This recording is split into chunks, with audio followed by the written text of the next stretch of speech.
The sun rises behind me and the vast steppes and bare mountainsides up ahead explode into shades of scarlet, orange and yellow.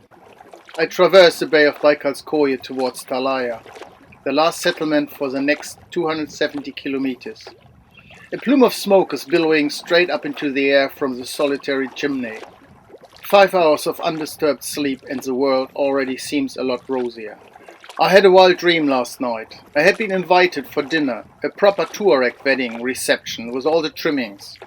There was a camel stuffed with 2 sheep, which in turn had been stuffed with 2 geese, stuffed with 2 chickens apiece. The chickens, for their part, had partridge stuffing.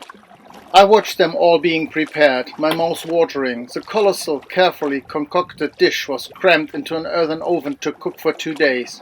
"Far too long!" I cried desperately and woke to a rumbling stomach. No prizes for guessing what the dream was all about. The monotonous food and weight loss was all there, as was the daily 8 to 10 hour stints in the kayak and all the sleepless nights. My beer belly alone has shrunk 5 to 7 kilos. My American friends from the beginning of this trip suddenly popped into my head for the first time in a long while.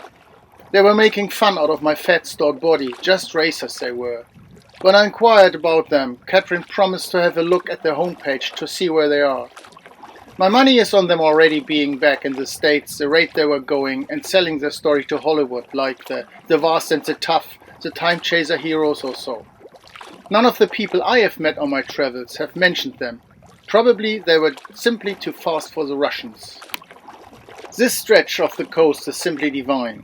At times, it has been a painful metamorphosis from the initial grey-on-grey horror trip to this dazzling beauty. But the trials and tribulations in the hazy twilight zone at the beginning of the tour have long been forgotten. The lake is as smooth as glass, the sky dark blue and the water fathomless. 200 meters out from the beach, it is already 820 meters deep. In this glorious weather for kayaking, absolutely everything is spot on. I only find the hut for the night by a fluke. I spot some white plastic gleaming through the greenery. The hut. The cabin is just like the view over the snow-white pebbly beach on one side and the snow-capped mountains on the other side. An absolutely dream standing under larches on a green glade-like meadow. What an incredible stroke of luck again. As soon as I set foot on land, I get goosebumps and just stand there in the sun, rooted to the spot. There is a deathly hush. I walk backwards to the kayak and dig out all of my somewhat neglected anti-bear apparatus. Armed to the teeth and clinging to the illusion of having a better chance now if attacked. As I was told, is the area overrun by bears. I approach the hut gingerly. Nothing seems out of the ordinary. For once, the usual mountain of empty and broken vodka bottles and rusty old cans gives me a sense of security. Gently I open the wooden door and I'm greeted by the familiar sight of more rubbish, even under the bed. Everything seems fine. I go back outside. In front of me there is a magnificent flowering meadow. To my right a fresh fire pit. And to the left, 100 meters away, the beach and my kayak. However, there is definitely something fishy about the place. I know that about myself on trips like this. I always develop a sense of these things. I still cannot put my finger on the whiff of danger in the air. It could be anything, a fierce storm, bears, shady characters. My loaded flare gun dangling around my neck with the safety off and a knife tucked into my belt. I haul my things up to the hut, constantly glancing over my shoulder. Afraid, I listen to my gut for a moment. Nah, not really. Could be worse, I could be in a tent. My options. Shout, "Beam me up, Scotty," and hope for the best. Bellow shoo shoo at the top of my voice. It has already worked once.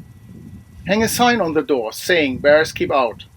This would only work in Germany though, and only if the notice complied with all the EU regulations. Fight, easily the worst solution. Everything is in sight and sorted. I relax a little, which does not mean to say I'm any less careful. I decide to make myself some tea. The fire pit is 2 meters in front of the house. As I creep around the forest gathering wood, I get goosebumps and the hairs on the back of my neck stand on end. The fire is glowing and the tea warms my fingers, which are still frozen from the water. I've set up my arsenal within reach, and I'm sitting in the sun with my eyes almost closed, watching the area through the slits for what must be half an hour. Nothing. It's getting late and dusk is falling. Still, nothing happens. I call Catherine, and she's telling me that the parrots are still in Ust-Barguzin, some 600 clicks back. Something must have happened. We made the Mickey out of it, caught in a wormhole or so. Before I hit the bedboards in my sleeping bag, I have to go out again. Without giving a second thought, I step outside unarmed. However, when I get this funny feeling again, I just want to get the 7-meter dash to the edge of the woods to brush my teeth over and done with it. I let out a primal scream which echoes through the trees, as a primal roar milliseconds later come back to me. I almost fall backwards into the hut. I hear snorting and spluttering and the sound of twigs snapping. I dart inside and fetch the distress flares which still have the safety off, and grenades, then peer over the porch. My heart is pounding. This bastard, I scowl. That fucking bear has been lying in wait watching me the whole time? That is pretty much the most dangerous thing that can happen. If you are watched or even followed by a bear, it is a sure sign of an imminent attack. So I improvise. First of all, I get a roaring fire going in the stove, and already I start feeling a bit better. Then I tape the cracks on my fingers and cream my lip. Then I hang my clothes over the window to stop the bear from looking in and getting any silly ideas. Then I plonk myself down and have a cup of coffee, sit down on the bunk, having my flare grenades ready, and at some stage I must have dozed off. To be continued. Any questions, suggestions or wishes, let me know, and please subscribe if you like the video.